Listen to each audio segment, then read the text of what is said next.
My name is Rory Spiegel. I'm one of the emergency medicine critical care physicians at Medstar Washington Hospital Center. And what we're going to be talking about today is how to place a Blakemore tube.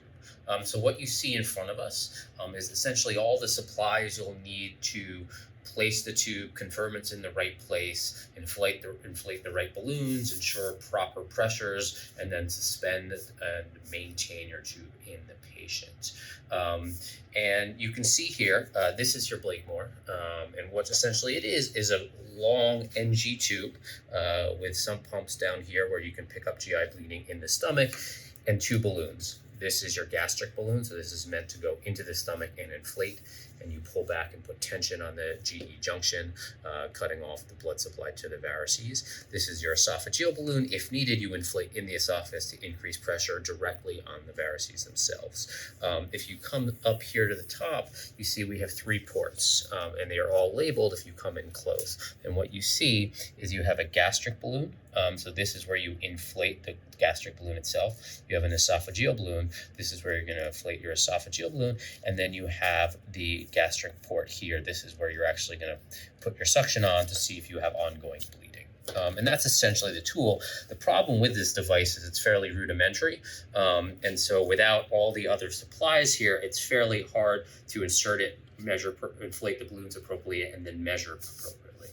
So that's kind of what we're going to go over today. And so I find the first big problem that people experience when placing a Blakemore is they can find their Blakemore when they manage to find it, and they don't have the rest of the supplies to actually get it to work. So luckily here at Medstar, we've built a kit that has all the built-in supplies that you can use to place your Blakemore. So this is the equipment you're going to need to build or assemble your Blakemore and get it working right. We have a Bougie here, and the Bougie is actually going to assist in the placement of the Blakemore, which we'll go over in a little bit. And then we essentially have here your 3-way stopcocks and your 1-way ports are essentially used that we can hook up to the end of our Blakemore ports to inflate our balloons properly. These are essentially just to cap your ports when you're done inflating. And then if you move down, we have tools to actually put about a 1 kilogram of weight tension on the Blakemore once it's inserted to ensure you have the right tension at the GE junction. And then moving over, if after you've done that, you're still getting bleeding through your gastric port, once that's placed, we have an ability to start inflating your esophageal balloon and making sure you measure the pressure while you're inflating it. Because the dangerous part about the esophageal balloon, it's directly inflating in the esophagus, where unlike the stomach, doesn't have the ability to accommodate large volumes of gas. And so you want to make sure that you're measuring the pressure while you're doing that. And then finally, over here, we have ways to secure the whole device to make sure once you've hung it and it's secured, it can be maintained on the patient. So let's just go through the setup here. This is the first tricky part, right? I want to make sure that my balloons are completely deflated. And so I can do that in 2 ways. I can just grab a tube and just attach it to our ends here and just pull out, and you can see my gastric balloon is now completely deflated. And then I'll do the same on my esophageal balloon. That will make placing the tube slightly easier. Okay, so once that's set up, what I'm going to do is start attaching my 1-way stopcocks here. And so you can do it this way, you can do it with a Christmas tree. These will be provided in the kit. So this is my gastric balloon, and I'll insert it in. And I'll do the same with my esophageal balloon. So now I have a way to inflate that balloon, and once I inflate it, it will stay inflated.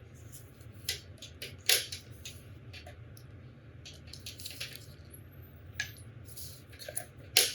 What I want to do then is once I have these set up, I'm actually going to add a 3-way stopcock to the top of each one. This allows me to inflate them more easily when I'm ready to inflate. Okay, so now my balloon is ready to place. At this point, I will actually place it in the patient, and then we'll shortly go over how we do that. Okay, so these procedures are fairly rare. The Blakemore can be lying around for a long time before anyone uses it. So it's nice to test the integrity of your balloons before you place them in the patient. So large cup of water, you're just going to insert the balloons into the water, and all you're going to do is inflate and test the integrity. So first, I'll look at my gastric balloon. I'm going to put my syringe on the end here, just make sure my gastric balloon's underwater. And I inflate it, and I see no air bubbles coming out. So gastric balloon appears to be intact. I'm going to do the same thing for my esophageal balloon. Make sure my esophageal balloon is fully inflated under the water. Again, inflate. Again, no air bubbles, so it seems that we're intact. So once your Blakemore is set up and ready to be placed, you've got your stopcocks on either side here. What you're going to do is have to place this Blakemore in the patient, and essentially you're trying to slide it down so the balloon, the gastric balloon, is in the stomach. Now, that's easier said than done. It's a very floppy device, and it tends to coil up in the back of the mouth when you do it. And so one of the assistive tools that we have here is a Bougie. And essentially what you're going to do is you're going to use the Bougie just to make the device more sturdy and easier to get all the way down into the stomach. What I like to do is take the straight end of your Bougie and place it in the most proximal gastric port, right? And you're just going to slide it in there like so. Get it in reasonably far so it doesn't pop out while you're placing it. Once this is in, what you're going to do is confirm that you're in the stomach, which we'll talk about in a little bit. Blow up your gastric balloon, and then as you go to pull back on the Bougie, the gastric balloon will stick and the Bougie will be able to be pulled out. The key is don't put it in the most distal port. I know it seems like it should be easier to push the thing all the way down from the distal port, but what happens is when you go to pull it out, you end up pulling your port all the way out, and then it's much harder to check for ongoing bleeding because this port is above the level of the GE junction. So once you set up your Blakemore, now it's time to place it. Most of the time, in fact, all the time, when you're placing a Blakemore, you're going to be doing it on a sedated, intubated patient. So when doing this, I like to approach them from the patient's left side. I have my Blakemore in place with the Bougie already in that proximal gastric port to assist with it.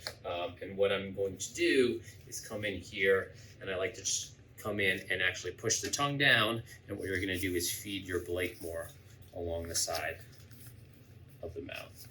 Now, the Blakemore is a fairly stiff device, and so this can be somewhat problematic at times, but the Bougie makes it far simpler to actually progress it all the way through.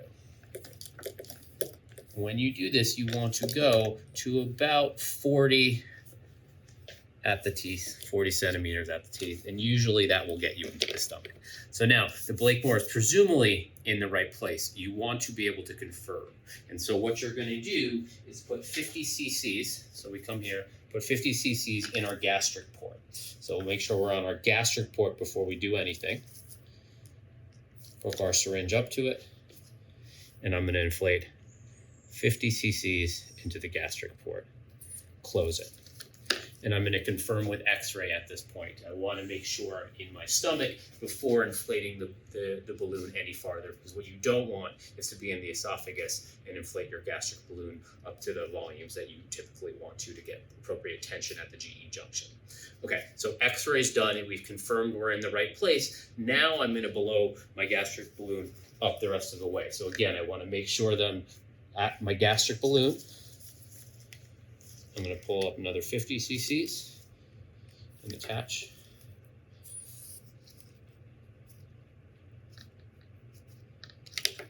And I'm going to inflate 50 cc's. And with the three-way stopcock, I can just go back and forth.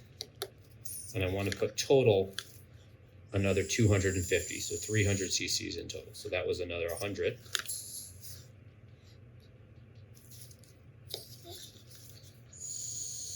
150.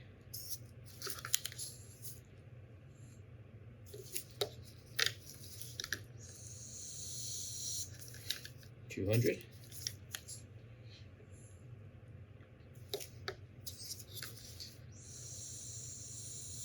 250.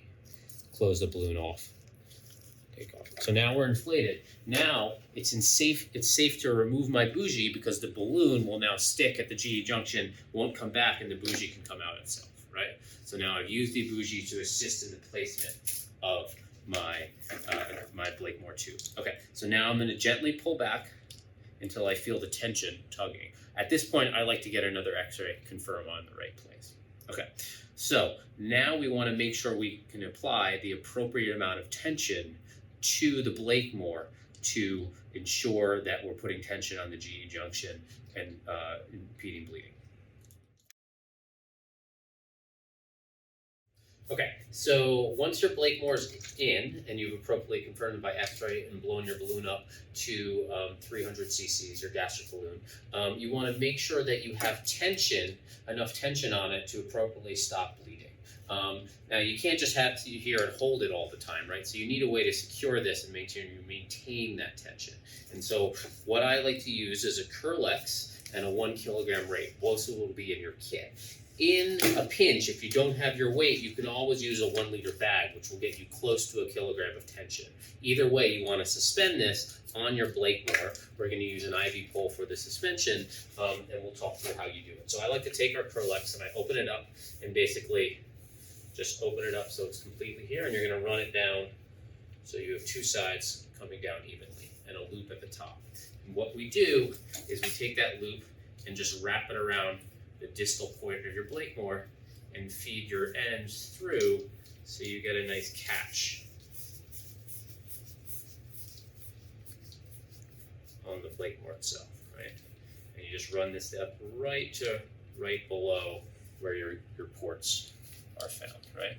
And so now we have pretty good tension on the Blakemore, and we'll wrap it over our IV pole like this. And then we just take the other end and we're going to feed it through our weight here.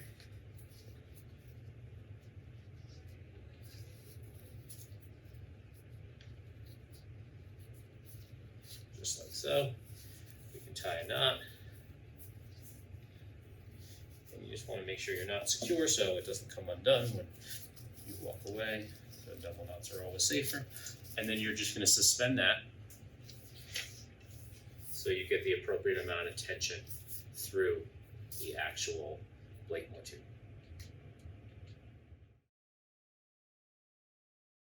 Okay, so once your Blakemore tube is set up, fixed, you have the appropriate amount of tension. I like to get another x-ray at this time, confirm that the gastric balloon is still in the stomach and hasn't transcended up into the esophagus. Once you've confirmed everything, you want to see if you've actually tamponed and not bleeding. So one, hemodynamically, patients tend to improve once you've tamponed out of the bleeding, so your pressure requirements start to come down. You don't have to transfuse as much. But the other way is to actually now start checking your gastric port. So remember, below the balloon, there are two ports that you can actually check to see if you have ongoing bleeding in the stomach. And so you'll hook up your little two-way Christmas tree here, hook this up to suction, and now you can monitor ongoing bleeding. If you're still having bleeding despite putting tension at the GE junction, this is when you move towards inflating your esophageal balloon. Okay, so once you've applied appropriate tension to the gastric balloon and you're still having bleeding, this is the time when you move towards inflating your esophageal balloon. This is one of the most dangerous times because while the stomach can take a lot of volume, the esophagus is a much smaller organ, and so you want to make sure while you're inflating the esophageal balloon, you're measuring pressures. So the way you can do that is you have a little pressure monitor. This is typically used to measure cuff pressures in the ET tube on the ventilator. And then we just have some tubing here, both of which will be found in your kit. And you're just going to make sure that you find your esophageal balloon, right? And I'm going to plug the Christmas tree end into my port, and then the other end over here into my little pump. And now I'm able to pump and measure pressures as I do so. So I'm going to open my esophageal balloon, and then all I'm going to do is inflate while I measure pressures. And you really don't want to inflate much. You want to stay around 30 millimeters of mercury on your inflation. And then once you've reached that, you're going to close to the esophageal balloon. And again, you're going to check bleeding. You can go up to about 45, but I tend to start at 30 and then measure. In this model, because the esophagus is plastic, it's going to almost instantaneously make it to 30 millimeters of mercury. In a patient, you'll have to pump up a few more times before that happens, right? So now you've fully placed your Blakemore tube. You've inflated both the gastric and the esophageal balloons. And the final piece of this is, how do we secure this so we don't have to walk around with an IV pole and a 1 kilogram weight hanging off the patient the whole time. Okay, so this is final securement. So you have a few options. You can leave your IV pole with your 1 kilogram weight hanging next to the patient. And that's fine while they're in the ICU not moving, but these patients often get transferred to different hospitals. They're going to get procedures like TIPS, and so you need some way to maintain pressure without having this hanging the whole time. Traditionally, people use a football helmet. And it's always funny when you're walking through the ICU and you walk by a patient's room and there's a football helmet on the patient. And that way you have the helmet and they're able to clamp this tube, this Blakemore tube onto the helmet to maintain tension. So there's an easier way of doing this without needing a football helmet, and that is essentially getting another one of these tube securement devices, which we have, and borrowing the track that we have on it. So if you look closely here, you've got this track that's ET tube securement rides on, right? You can take one of these off another ET tube securer and ride it on here, and we can use that to actually secure your Blakemore. And so what you have to do is, if you look, the end of your ET tube securement has this little plastic clip on it. You just have to cut that off. So I've got proper scissors here, but you can use suture removal kits. And essentially, you're just going to come in here and you're going to snip this piece. So it comes away. It takes a little time, but once you have it, now you're able to freely take this piece off. You have to do that same thing to the tube securer that's on the patient. You have to remove that little plastic end so you can drive this piece on. But once you do so, you're able to now just put on a second ET tube securement device. And you're able to use that to grab a hold of your Blakemore. Make sure this is on really tight and secure it. I like to check where I am at. So at this point, I'm at about 35 at the lip to make sure I don't lose tension once I take this off. But once that's in and secured, I can now take away the weight and remove the hanging device, and I'm maintaining tension right here at the mouth level. And so now this can be hooked up to suction, the patient can be transported while maintaining tension of the Blakemore tube. We are having these kits built for you, so you should have all the tools you need to appropriately place a Blakemore. But in a pinch, if for some reason you don't have the kit and all you have is the Blakemore, with just a couple tools, you can still place the Blakemore, inflate the gastric balloon, apply tension, and hopefully get tamponade. Without an ability to measure pressure, you can't really safely inflate your esophageal balloon, but you can still do the first part and hopefully get tension just through applying pressure at the GE junction. All you need is a 2mm syringe and some form of clamp. And so what you're going to do, you've already inserted your Blakemore with the assistance of the Bougie. At this point, you're going to blow up your gastric port 50 cc's. So we identify that we're at our gastric port, and we put 50 cc's into our 2mm syringe, which I'm going to hook up to my gastric port, inflate 50 cc's. And then what I have to do is clamp the tube so it doesn't deflate the balloon. I am now going to get an x-ray, check that we're in the right place. Once I've confirmed them in the stomach, I'm going to basically do this process over and over again. Unclamp, insert another 50 cc's, reclamp, and so on and so forth until I've inflated the balloon to 300 cc's, right? And now I have an appropriately inflated balloon. I have a clamp on here. I can pull back and apply the right tension and do the same securing procedure that I've done before. Now, I can't actually go on to inflate the esophageal balloon without an ability to safely measure pressure, but that this at least allows you to inflate the gastric balloon, try to get tamponade in many cases, even if you don't have the full kit. Okay, so the only thing we haven't discussed is how you measure ongoing bleeding in the esophagus. Like we discussed earlier, the Blakemore itself has built-in ports in the stomach that you can measure ongoing bleeding directly through your Blakemore just by hooking it up to suction. But it has no ports in the esophageal region of the balloon. The Minnesota tube, on the other hand, does. And so if you want to measure ongoing bleeding above the stomach, so into the esophagus, you can optionally place an NG tube next to it. And so first time you're going to do this happens at the time when I've placed the I've placed the Blakemore, I've inflated the gastric balloon up to 300 cc's and applied the appropriate tension. I'm assessing for ongoing bleeding before I've inflated my esophageal portion. And so I can do that directly measuring the ongoing bleeding in the stomach through my Blakemore. But then I'm going to put an NG tube next to my Blakemore, and I want to insert it at the level of the esophagus, just slightly above my gastric balloon. And so if you come here and you see the measurements at around 40 centimeters on the Blakemore, which is typically where we're sitting at the level of the mouth, my NG tube is about 35 centimeters. So if I insert the NG tube to about 35 centimeters, I'll be measuring bleeding in the esophagus above the level of the gastric balloon. If for whatever reason I still have ongoing bleeding, either measured through the gastric port or through my NG tube, and I want to inflate my esophageal balloon, I'll actually take my NG tube out.